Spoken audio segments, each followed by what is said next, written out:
Please welcome back to my channel জিকাজ world. আমার channel জিকাজ ওয়ার্ল্ডে তোমাদের সকলকে আরও ওয়েলকাম। কেমন আছো বলো তোমরা?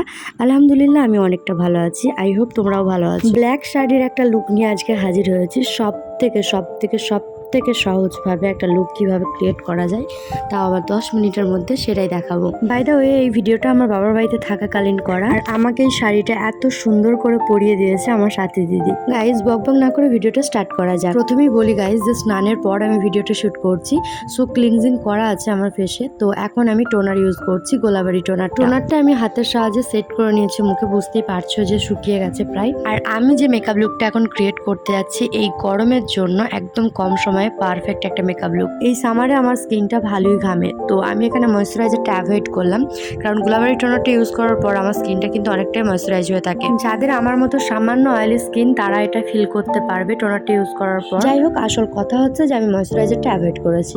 তারপর দেখো আইব্রো একটা পেন্সিল নিয়েছি ব্রাউন কালার, তো সেটা দিয়ে আইব্রোটাকে ফিল করলাম। আর ফিল করার পর ওই আইব্রো পেন্সিলের সাথেই মানে ওই ক্যাপটার সাথে যে ব্রাশটা আছে সেটা দিয়ে আইব্রোটাকে সেট করে নিচ্ছি। তোমাদের কাছে যদি আইব্রো পেন্সিল আলাদা করে না থাকে তাহলে আই শ্যাডো প্যালেটের যে ব্রাউন কালারটা হয় সেটা দিয়ে আইব্রোটাকে ফিল করতে পারো, অথবা যদি কোনো কাজল ইউজ করে থাকো সেই কাজলটাও হালকা করে আইব্রোতে লাগিয়ে নিতে পারো। তারপর দেখো এখন আমার মোস্ট ফেভারিট ফাউন্ডেশন এনওয়াইবির সেই ফাউন্ডেশনটা ইউজ করে নিচ্ছি। ফাউন্ডেশন আমি সবসময় ইউজ করার আগে হাতে একটু নিয়ে নিই অল্প করে, তারপর ডট ডট করে মুখে লাগিয়ে দেন সেটাকে ব্লেন্ড করে নিই। কখনো কখনো ফিঙ্গার টিপসের সাহায্যে, আবার কখনো কখনো ব্লেন্ডার ইউজ করি। দেখো অল্প অল্প করে আমি লাগিয়ে নিচ্ছি, তারপর গলাটাকেও ছাড়িয়ে নিই, গলাতেও একটু লাগিয়ে নিচ্ছি।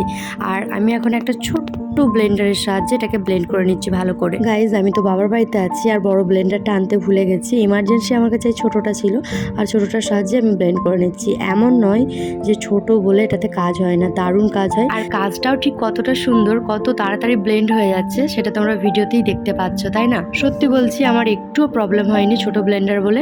আর তোমরা যারা আমার ভিডিও কন্টিনিউ দেখো তারা জানবে যে আমি এর আগেও ফাউন্ডেশন ব্লেন্ড করার সময় এই ছোট ব্লেন্ডার ইউজ করেছি। ফাউন্ডেশনটা ব্লেন্ড করার উপর কিন্তু অনেক কিছু নির্ভর করে। আর তোমরা যদি ফাউন্ডেশন ডবল কোট ইউজ করতে চাও তাহলে প্রথম কোটটা কিন্তু খুবই ভালো করে ব্লেন্ড করে নিতে হয়। যদিও আমি এখানে ডবল কোট ফাউন্ডেশন ইউজ করব না, কিন্তু ভালো করে ব্লেন্ড করে নিচ্ছি যাতে আমার স্কিন টোনটা একদম ন্যাচারাল লাগে। সো আমার মনে হচ্ছে ফাউন্ডেশনটা ভালো করেই ব্লেন্ড করা হয়ে গেছে, তোমরা ভিডিওতে বুঝতেই পারছো সেটা। তো চলো এরপর যাওয়া যাক নেক্সট স্টেপে। এরপর দেখো আমি ইউজ করছি ব্লাশ, যেটা আমার একটা ফেভারিট। আমার মতো ব্লাশ ইউজ করতে কারা কারা পছন্দ করো সেটা আমাকে জানিও। জানো গাইজ, আমি যেরকম ব্লাশ ইউজ করতে এতটাই পছন্দ করি, আমার বোনি কিন্তু একদমই পছন্দ করে না। এরকম আছে, অনেকেই পছন্দ করে আবার অনেকেই পছন্দ করে না। তোমরা দেখেই বুঝতে পারছো যে আমি ব্লাশটা লাগানোর সময় হাসছি, মানে আমার কতটা ভালো লাগছিল। যদিও তোমরা দেখতেই পাচ্ছ, তাও তোমাদেরকে বলি দুটো গালে, নাকের ডগায় আর থুতনিতে অল্প করে একটু লাগিয়ে নিয়েছি। ওই সেম বিউটি ব্লেন্ডারের সাহায্যে ব্লাশটাকেও অ্যাপ্লাই করে নিচ্ছি। দেন গাইজ আমি এখানে কাজল অ্যাপ্লাই করে নিচ্ছি। এই কাজলটা হচ্ছে মামা আর্থের কাজল, যেটা আমার নয়, আমার বোনের। আমার কাজলটা গত কয়েকদিন হলো শেষ হয়ে গেছে, তো নেক্সট কাজল একটা কিরণ এনে দিয়েছে, যেটা হচ্ছে তোমার ব্লু হিভেনের, ঠিক আছে? আর ভিডিওটা মানে এখন তোমরা যে ভিডিওটা দেখছো সেটা অনেক আগের ভিডিও, আমার বাবার বাড়িতে থাকাকালীন। তো আমি এখানে এসে অনেক কদিনই হয়ে গেছে ওই কাজলটা ইউজ করা, তো পরের ভিডিওতে তোমাদের সাথে শেয়ার করে নেব। আজকের লুকটাই কিন্তু একদম অন্যরকম ভাবে কাজল পরেছি। আর তোমরা এটাও লক্ষ্য করছো যে আমি ক্যামেরার দিকে তাকিয়ে কাজল পরছি। তো একবার পরে মনে হচ্ছে হ্যাবিট হয়ে গেছে, চোখ দিয়ে এখনো পর্যন্ত জল বেরোয়। কাজল পরতে যে খুব ভালোবাসি তা নয়, কিন্তু কাজল পরলে সত্যি লুকটা একটু চেঞ্জ করে দেয়, বেশ ভালো লাগে দেখতে। আমার ভিউয়ার্সদের মধ্যে কারা কারা কাজল পরতে ভালোবাসো আর কোন কোম্পানির কাজল ইউজ করো আমাকে কমেন্টে জানিও। তোমাদেরকে বললাম যে কাজলটা আজকে একটু অন্যরকম ভাবে পরেছি, অন্যরকম বলতে স্মাজ করেছি। কাজল পরার পর ওই যে ব্রাউন কালারের আইব্রো পেন্সিলটা আমার হাতে দেখছো, ওই কাজলের নিচে আমি একটা লাইন টেনে নিচ্ছি। তারপর লাইনটা টানার পর দেখো দুটোকে একসাথে মিক্স করে নিচ্ছি। এই গরমে আমি না হেভি মেকআপ করতে চাই আর না কোনো বোল্ড আই লুক করতে চাই, একদম ন্যাচারাল যেরকম লাগে সেরকম ভাবেই মানে মেকআপটাকে ক্রিয়েট করছি। তো কাজলটা ছড়ানোর আগেই আমি একটু স্মাচ করে নিচ্ছি যাতে কাজলটা ছড়িয়ে গেলেও বোঝা না যায়। মোটামুটি ভাবে কাজলের কাজটা কমপ্লিট হলো। বলো তোমরা কেমন হয়েছে? চলো এরপর চলে যাই নেক্সট স্টেপে। আমি নিয়েছি একটা ব্রাউন কালারের লিপ লাইনার, যেটার সাহায্যে আমি লিপ লাইনটাকে ভালো করে ড্র করে নেবো। যারা লিপ লাইন ড্র করতে পছন্দ করো না বা করো না, প্লিজ একবার করে দেখবে, কত সুন্দর ঠোঁটটাকে দেখতে লাগে। আমি একটা ভিডিওতে তোমাদের সাথে অবশ্যই শেয়ার করে নেবো। এবার তোমাদেরকে দেখাবো যে শুধু প্লেন লিপস্টিকটা ইউজ করেছি, আর একবার দেখাবো যে লিপটাকে ড্র করে তারপর লিপস্টিক অ্যাপ্লাই করেছি।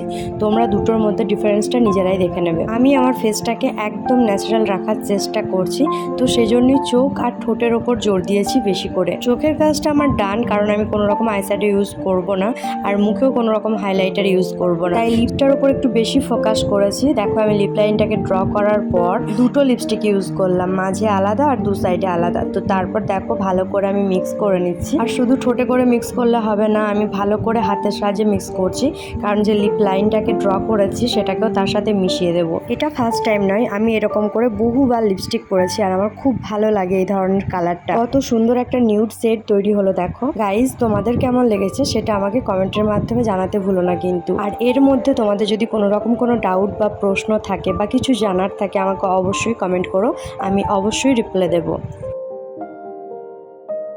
আমার লুকটা এইটুকুই। প্রথমে আমি চুল খুলে একটু দেখছিলাম যে কেমন লাগছে, এরপর আমি চুলটা বাঁধবো। কিছু কথা ছিল যেগুলো আমি তোমাদেরকে বলতে চাই। আমার ভিডিও তোমরা কোথা থেকে দেখছো সেটা আমাকে কমেন্টে জানিও, আমি সবার নাম ভিডিওতে উল্লেখ করব। আর হ্যাঁ, যেটা বলছিলাম, আমার ভিডিও তোমরা অনেকেই দেখো, হয়তো পছন্দ করো বা পছন্দ করো না, কিন্তু সেটা আমাকে কমেন্টের মাধ্যমে জানিও। এটাও জানিও যে তোমরা কোন টাইপের ভিডিও দেখতে বেশি পছন্দ করো, আমি চেষ্টা করব সেই রকমই ভিডিও তোমাদের সামনে আনা। তবে হ্যাঁ, তোমাদের কিন্তু আমাকে অবশ্যই কমেন্ট করতে হবে, তবেই তো আমি জানতে পারবো তোমরা কি চাও। যেহেতু অনেকটা গরম আর চুল খুলে থাকা আমার পক্ষে সম্ভব নয়। বিয়ের আগেতে অনেক থেকেছি চুল খুলে, বাট বিয়ের পর চুল খুলে থাকা আমার পক্ষে খুব কষ্টকর। আমি কিন্তু হেয়ার স্টাইলও বেশ কিছুটা জানি, তো সেখান থেকে একটা আমার মনে হলো যে এটা অ্যাপ্লাই করে দেখি, আর সেরকমই একটা হেয়ার স্টাইল বানিয়ে নিলাম। তোমরা জানিও কেমন লাগছে। হেয়ারটাকে কম করছি বলে ভেবো না যে চুলটা খোলা রাখবো। এখানে দেখো আমি চুলটাকে চুলটাকে ধরে রাখার জন্য একটা ক্লিপ লাগিয়ে নিচ্ছি। এই ক্লিপটার কথা কি তোমাদের মনে আছে? এই ক্লিপটা আমার হাজবেন্ড নিজে পছন্দ করে আমার জন্য এনে দিয়েছিল, সেই জন্য আরো স্পেশাল আমার কাছে। যে কোনো জিনিস হোক, সেটা দামি বা কমা, সেটা ছোট বা বড়, যদি কাছের মানুষের কাছ থেকে পাওয়া হয় বা কাছের মানুষগুলোর কাছ থেকে পাওয়া হয়, তাহলে সেটার ভ্যালু অনেকটাই বেশি হয়। আচ্ছা, আমার লুকটা কিন্তু পুরোপুরিভাবে কমপ্লিট।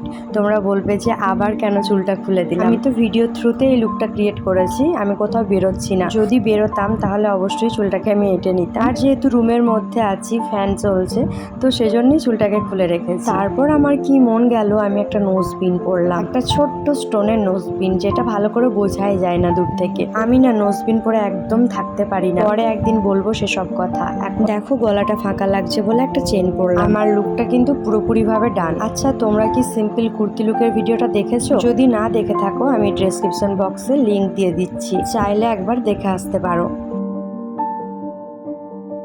অনেকটা গল্প হলো গাইজ, এর থেকে ভিডিওটা আমি আর বেশি বড় করতে পারবো না, কারণ এত নেটওয়ার্কের সমস্যা তা বলে বোঝানোর নয়। বাই দ্য ওয়ে, ভিডিওটা এতক্ষণ দেখলে যখন, যদি ভালো লাগে তাহলে প্লিজ একটা লাইক করো, আর এখনো যারা যারা চ্যানেলটিকে সাবস্ক্রাইব করোনি, প্লিজ সাবস্ক্রাইব করে দিও। সাবস্ক্রাইব করার পর পাশে থাকা বেল বাটনটিও প্রেস করতে ভুলবে না। আজকের মতো তাহলে এখানেই শেষ করছি, দেখা হচ্ছে আবার নেক্সট ভিডিওতে। সবাই ভালো থেকো, সুস্থ থেকো, আর সকলে নিজের ও নিজের পরিবারের খেয়াল রেখো। টাটা।